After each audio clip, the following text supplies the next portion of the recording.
मंडळी, केंद्र सरकारने देशातील सर्व कामगारांसाठी एक मोठा निर्णय घेतला आहे आणि तो म्हणजे देशात नवीन श्रमसंहिता म्हणजेच न्यू लेबर कोड कायदा लागू करण्याचा निर्णय हा घेतला आहे।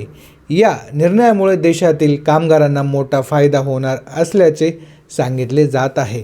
गेल्या काही दिवसापासून देशात नवीन कामगार संहिता अर्थातच लेबर कोड लागू करण्याची प्रक्रिया सुरू होती। त्यानंतर दिनांक 21 नोव्हेंबर 2025 रोजी केंद्र सरकारने नवीन कामगार संहिता लागू करण्याची घोषणा केली आहे।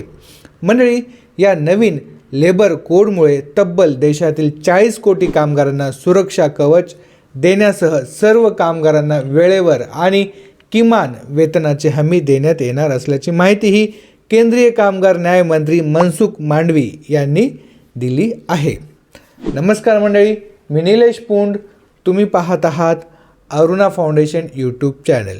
मंडळी, आज या व्हिडिओमधून जाणून घेणार आहोत नवीन लेबर कोडबद्दल सविस्तर संपूर्ण महत्त्वाची माहिती। मंडळी, याआधी सांगितल्याप्रमाणे केंद्र सरकारने ऐतिहासिक निर्णय घेत 4 कामगार संहिताची अंमलबजावणी ही 21 नोव्हेंबर 2025 पासून करण्याची घोषणा केली आहे। यामध्ये 4 संहिता आहेत, म्हणजेच 4 लेबर कोड आहेत। नंबर 1 म्हणजे वेतन संहिता 2019, नंबर 2 म्हणजे औद्योगिक संबंध संहिता 2020, नंबर 3 म्हणजे सामाजिक सुरक्षा संहिता 2020 आणि नंबर 4 म्हणजेच व्यावसायिक सुरक्षा, आरोग्य आणि कामकाजाची अट संहिता 2020। या निर्णयामुळे पूर्वीचे आणि सध्या लागू असलेले 29 कामगार कायदे एकत्रित करून सुलभ व आधुनिक नियामक कायद्याची चौकट ही सरकारने तयार केलेली आहे।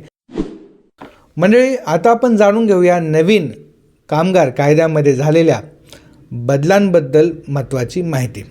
नंबर 1 म्हणजे रोजगाराचे औपचारिकरण म्हणजेच फॉर्म्युलेशन ऑफ एम्प्लॉयमेंट। मंडळी, जुन्या कामगार कायद्यामध्ये कोणत्याही नवीन कामगारांना किंवा एम्प्लॉईला अपॉइंटमेंट लेटर देण्याची सक्ती नव्हती, परंतु नवीन कामगार कायद्यामध्ये कोणत्याही नवीन कामगारांना किंवा एम्प्लॉईला नोकरी जॉईन करण्या अगोदर मुख्य नियोक्त्याने म्हणजेच त्याच्या एम्प्लॉयरने त्याच्या एम्प्लॉईला किंवा कामगाराला अपॉइंटमेंट लेटर किंवा जॉईनिंग लेटर देणे हे कामगाराच्या नोकरीच्या सुरक्षिततेसाठी आणि त्याच्या निश्चित रोजगारासाठी बंधनकारक असणार आहे। म्हणून 21 नोव्हेंबर 2025 पासून सर्व एम्प्लॉयरने त्याच्या नवीन एम्प्लॉयला किंवा कामगारांना अपॉइंटमेंट लेटर देणे हे बंधनकारक असणार आहे। नंबर 2चा बदल सामाजिक सुरक्षा कव्हरेज म्हणजेच सोशल सिक्युरिटी कव्हरेज।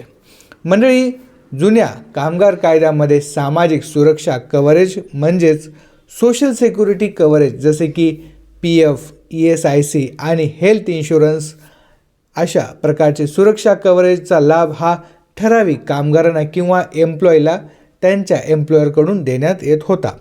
परंतु सामाजिक सुरक्षा संहिता 2020 मध्ये असे सांगितले आहे की सोशल सिक्युरिटी ॲक्ट 2020 या कायद्याअंतर्गत गिग आणि प्लॅटफॉर्म कामगार सह सर्व कामगारांना सामाजिक सुरक्षा कव्हरेज देणे आता बंधनकारक केले आहे।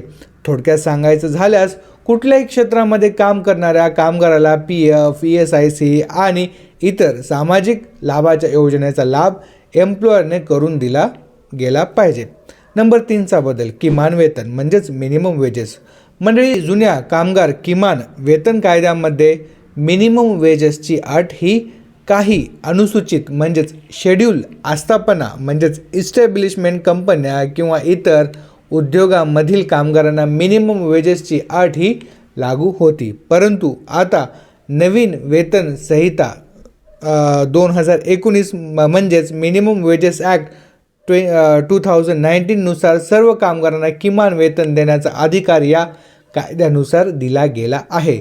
थोडक्यात सांगायचं झालं तर प्रत्येक राज्याच्या किमान वेतन कायद्यानुसार सर्व कामगारांना त्याचे वेतन हे द्यावे लागणार आहे। उदाहरणामध्ये एका कामगाराचे सरकारी नियमानुसार किमान दिवसाचे वेतन आहे 650 रुपये, परंतु जर त्याचा नियोक्ता किंवा एम्प्लॉयर त्या कामगाराला 650 रुपये देण्याच्या ऐवजी 400 रुपये देत असेल तर अशा केसमध्ये नियोक्ता हा कायद्याचे उल्लंघन करत असल्याचे आढळून येते.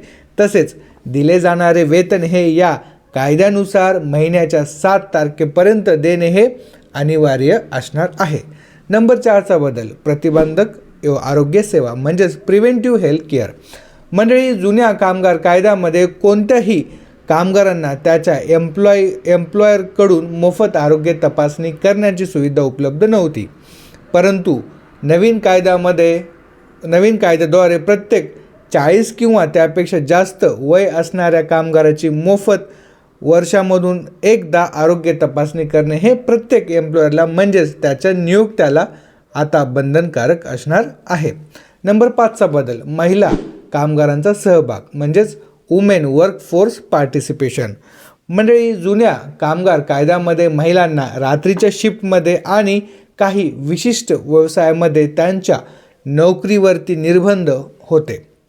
परंतु नवीन कायद्यामध्ये आता महिलांच्या परवानगीनुसार किंवा त्यांच्या सहमतीनुसार महिलांना रात्रीच्या वेळी म्हणजेच नाईट शिफ्टच्या वेळी आस्थापनामध्ये किंवा कंपनीमध्ये सर्व प्रकारच्या कामात काम करण्याची परवानगी ही नवीन कायद्यामध्ये दिली गेलेली आहे.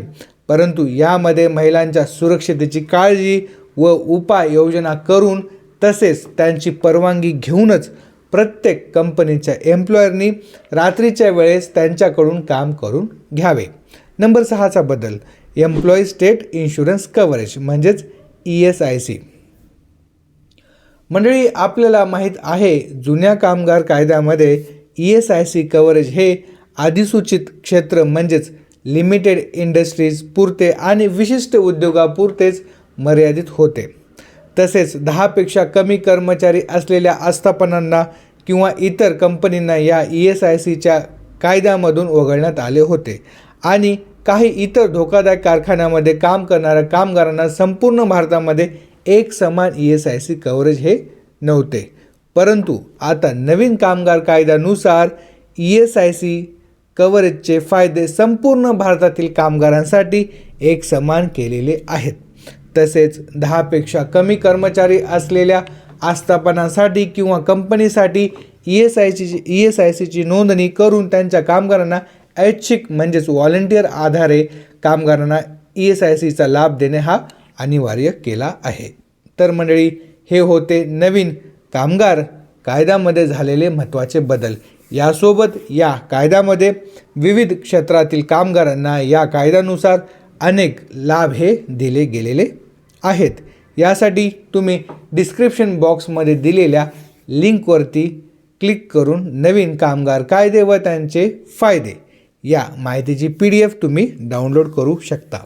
ही होती नवीन कामगार कायद्याबद्दल संपूर्ण व सविस्तर माहिती. मी आशा करतो की ही माहिती तुम्हाला आवडली असेल. जर माहिती आवडली असेल व्हिडिओला लाईक करा आणि माहितीच्या संदर्भामध्ये तुमचे काय प्रश्न प्रतिक्रिया असतील तर तुम्ही आम्हाला कमेंट बॉक्समध्ये कमेंट करा. आणि तुम्ही अजूनही आपल्या Aruna foundation YouTube channel subscribe केले नसेल तर सबस्क्राईब करा. पुन्हा भेटूया अशाच माहितीपूर्ण व्हिडिओमध्ये. धन्यवाद.